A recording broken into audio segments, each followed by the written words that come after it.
Ah, yes, here we are in Cuba. What thoughts do you have about Cuba? When someone says Cuba, what kind of ideas would that elicit in your mind?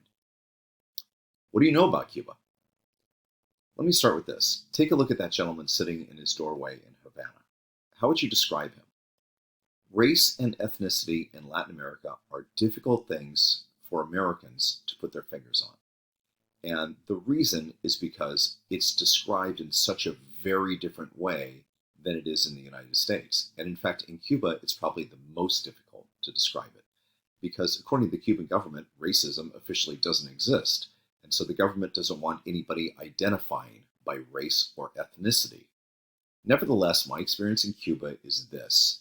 I would say, just looking around the country, 70% of the population has at least some African ancestry. And I think most people would agree that at least 50% of the population has at least some African ancestry. But what do you think about Cuba and what do you know about it? The American cars from the 1940s and 1950s, they're definitely there. Cigars like Monte Cristo and Cohiba, they're also there. Rum like Havana Club, that you make daiquiris out of, that is also there. Baseball, it's a national obsession in Cuba, as I think we all know from the major leagues in the United States. Music, the Cubans are leaders of Latin American jazz, and of course there is the very famous Buena Vista Social Club music. I'm going to start with some statistics. First of all, Cuba is the largest country in the West Indies, both in land area and population. This is part of the reason that I'm talking about it.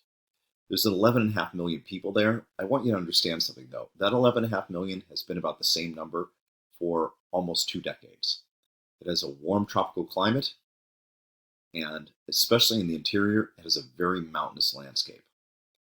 Most people who look at Cuba today are going to divide it into two historic eras. The first is pre-1959. Before 1959, Cuba was America's best friend, and America was Cuba's best friend. Cuba had one of the highest per capita incomes in the Americas in the Western Hemisphere. It had one of the highest per capita ownerships of automobiles in the Western Hemisphere, and it may have had the highest ownership of television sets per capita. But it was heavily reliant on the United States market, particularly selling the United States sugar. And then in addition to that, it had a big tourism industry that was directed at Americans. And this was based on gambling and kind of like Las Vegas and going down there listening to that great music and hanging around on the beaches and going out to clubs at night and partying in general. But there were gross income inequalities. There were many people in Cuba who got no education whatsoever and were illiterate and lived in dire poverty, at least by most people's standards. And at the same time, it was a dictatorship that was controlled by a man named Batista. The second historic era begins after 1959. On January 1st, 1959, Fidel Castro overthrew the government. And when he did that, he began to institute communism in Cuba. And very quickly, he allied Cuba with the Soviet Union, or the USSR, the Union of Soviet Socialist Republics. Now, it's hard to understand in the United States in the 21st century what that would have meant to the United States in 1959. But the United States was very concerned about nuclear war with the Soviet Union in 1959. And in fact, I was in the Soviet Union in the 1980s. They were very concerned about nuclear war with us. So it went both ways. And in fact, in the 1960s and 1970s, children used to have to do these drills in school where they would hide underneath their desks in case there was a nuclear war, as if that was going to help. And there were nuclear fallout shelters underneath schools and underneath auditoriums and underneath movie theaters, as if that was going to help if there was nuclear war. But there was real concern about nuclear war. And because of this, the United States put an embargo on Cuba, which ended more or less in 2015. And the embargo was designed to strangle the Cuban economy. The idea was that Cuba had been so connected to the United States economically that the United States would strangle the economy and people would rise up against Castro and they would overthrow the government and it would return to what it was before, which of course did not happen. Just begin to think about this. Who was president of the United States in 1959? Eisenhower. Very good. Now just go through the list of presidents since then, and Cuba is still a communist country. So obviously the embargo did not work. But the embargo was in place, and it was supposed to work like this. Americans and American companies were not allowed to sell Cuba anything, not a single grain of wheat, not a gallon of gasoline, not a carburetor for one of those old cars. And at the same time, Americans and American companies were not allowed to buy a single thing from Cuba. So not a grain of sugar, not a bottle of rum, not a leaf of tobacco. And the idea was to strangle the economy. However, the Soviet Union stepped in. And between the Soviet Union and Cuba, there was what I would call special relationship. And the special relationship worked like this. The Russians agreed to purchase Cuban products at higher than market value, and then they would sell the Cubans Russian products at lower than market value. So to put this in perspective, it would be like this.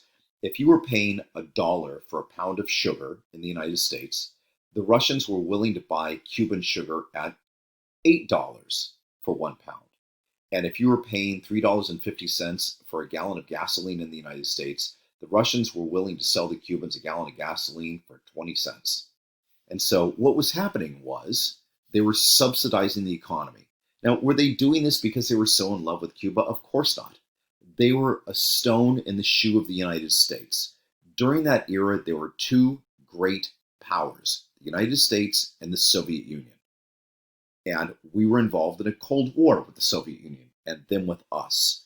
Fortunately, it never turned into a hot war, but there were all sorts of other small things that were going on around the world, and the Soviet Union and the United States basically were moving the chess pieces around. And Cuba was one of those chess pieces because it was close to the United States, and frankly, the Soviet Union knew that it bothered us. Now, during the American era, the pre-1959 era, Cuba basically had a plantation economy, which means that the agricultural system was geared at growing products and then selling them to a richer country, us. Castro wanted to change that and reform that. He was never able to do that, but his goal was to do that and make Cuba a more modern economic country. Usually plantation agricultural systems are also monocultural, which means you grow one crop on the land at a time and it's for export. In the case of Cuba, it was two. Back then, it was sugar and tobacco. And during the Soviet era, more or less, it kind of continued like that. And then, in 1991, the Soviet Union collapsed. And when it collapsed, the Russians didn't turn around and say that they're going to put an embargo on Cuba because they're going to try and align themselves with the United States. That absolutely did not happen. What the Russians said is, we will continue to buy your products and we will continue to sell you products. However, there's going to be one difference. From now on, everything is at market value. And by doing that, we're going to pay a lot less for your products and you're going to pay a lot more for ours. What that did to the Cuban economy was it threw it into economic freefall. If you were ever in Cuba and you ask them about the 1990s, they don't even want to talk about it because it was such a difficult time for them economically. But what it did was it flipped the country to being overwhelmingly self-sufficient. And even today, they do not import a lot of food. And a lot of the food that is imported is actually imported for tourism. So there's very little importation of food. And those cars, well, this is actually out of necessity for most people. These cars from the 1950s, 1940s that are American cars are passed on from generation to generation to generation because they don't make enough money to buy new cars. It's not because they're keeping them as some sort of kit fun car that they drive on a Sunday. These are cars that are their utility cars that get passed on from generation to generation, and they keep driving and keep going through hook or through crook. Any way they can keep them moving, they do that. So this is completely out of necessity, even though Americans see it as a really cool thing to go down to Cuba and see those beautiful cars.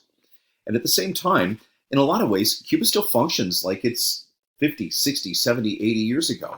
We were going along a main highway. This is a main highway in Cuba. And they were drying rice on the side of the road. It's no modern drying of the rice. This is laying the rice on the road and drying the rice out. So Castro may not be somebody that most Americans like, but he wasn't stupid.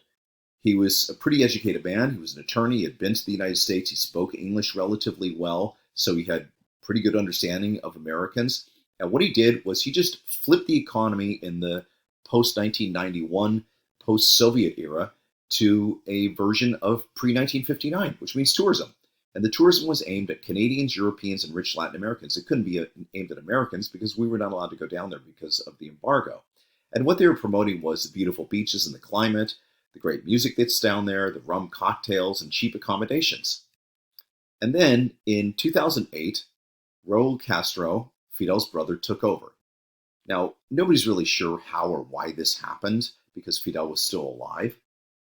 But somehow Raul took over. Probably after the communist government collapses, we'll know more about it. And Raul ran the country for 10 years. And while Raul remained a dictator, nevertheless, he was definitely more open to the rest of the world and to the United States than was Fidel. But this was within very closely watched parameters. And then in 2015, Americans began to go down to Cuba because tourism kind of became legalized for Americans. The embargo isn't really completely over exactly, but you're allowed to go without getting yourself in trouble anymore. Now, at the same time, when we reopened our embassy in Havana, there were some strange things that were going on. Americans who worked at the embassy started to get headaches and illnesses, and nobody's really sure what was happening with this either, whether this was people in Cuba who did not want Raul to normalize relations with the United States after all of those years of hating the United States. And so they were attacking somehow the U.S. Embassy and the embassy staff, or whether it was the Russians or whether it was the Chinese. Nobody knows, but something appears to have been happening to Americans who were working at the embassy. So to be fair to Cuba, I'm going to tell you some pros and some cons. Here's the pros. They do have a national healthcare system. And as a result of that, they have one of the longest life expectancies in Latin America. Really, it's Chile, Costa Rica, and Cuba all are about 80 years old or so. So it's a pretty good life expectancy. It's about more or less the same as the United States of America. And because of the national healthcare system, they also have a low natural increase rate. Basically, it's at 0%, which means that the population is not growing.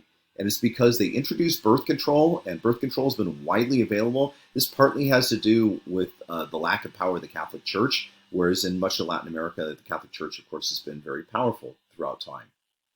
They also have universal education. So in the past, where you had completely illiterate people in Cuba, that does not exist at all anymore.